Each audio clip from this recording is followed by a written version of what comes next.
Well, good morning, good afternoon, ladies and gentlemen, and welcome back to another video, which isn't a tech recap, but a review of the microphone and audio interface I am using right now. The microphone, or condenser I should say, is the Neewer 800 Studio Professional, which I purchased near the beginning of last month. Also, the audio interface I purchased along with it is the Behringer, or how we would like to say, Behringer whatever, U-Phoria UM2. If you put these two together, they sound amazing, and that is what you are hearing right now.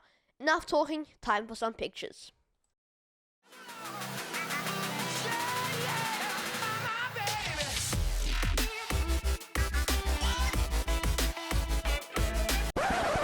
And we will start with the microphone itself. So, off eBay, I bought myself this mic kit, which comes with the following things: a boom arm attachment thing that clips onto the surface, a shock mount, XLR cable to a headphone jack, two pop filters, one that attaches to the boom arm and the other one that goes onto the mic, instructions, which I lost, the microphone itself, here's a cool little animation, and a box.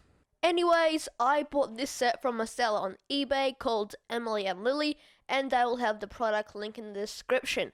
I got this for 42 Australian dollars, which is around 30 American dollars, and that is it for the microphone. It's really fast for me, and I think it is a bargain.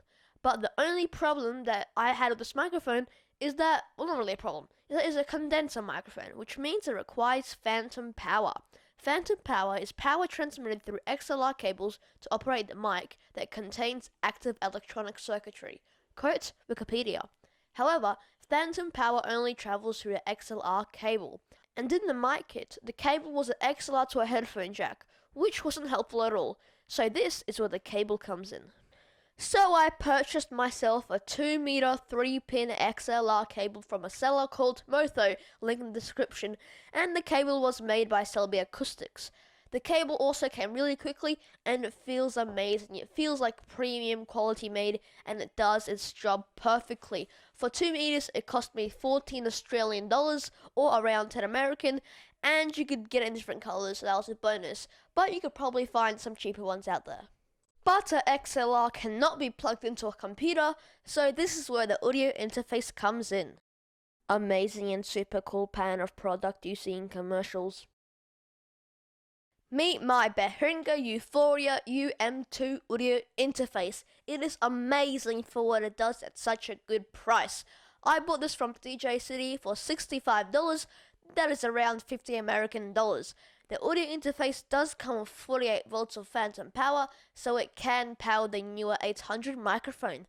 The U-Phoria UM2 comes with 1 1/4 jack and an XLR input, which can also be turned to another 1 1/4 jack. Both inputs have a signal LED, which blinks yellow when it detects signal obviously, and both also have a clip warning.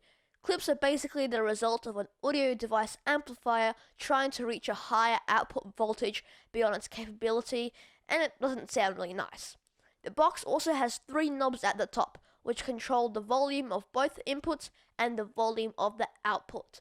Talking about the output, it has direct monitoring, meaning when you speak, you can hear yourself. However, the output is another 1 1/4 jack. But what I did is I took a converter from an old karaoke machine that turns into a headphone jack.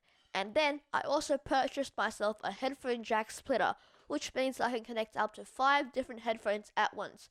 Just got that from Kmart, but you can find one online for dirt cheap. So that will wrap up this review. All of the audio was recorded with the Neewer 800 Studio Professional via Adobe Audition. On Adobe Audition, I just watched a quick YouTube video on how to tweak some settings and make the audio sound a lot better. I will try and find that video, and I will link it down in the description below. I hope you enjoyed this. Overall, I am really happy with the setup, and it only costed me around 120 Australian dollars. Thank you for watching. Please remember to like and subscribe, and that is all from me. And time for my slogan, stay techie.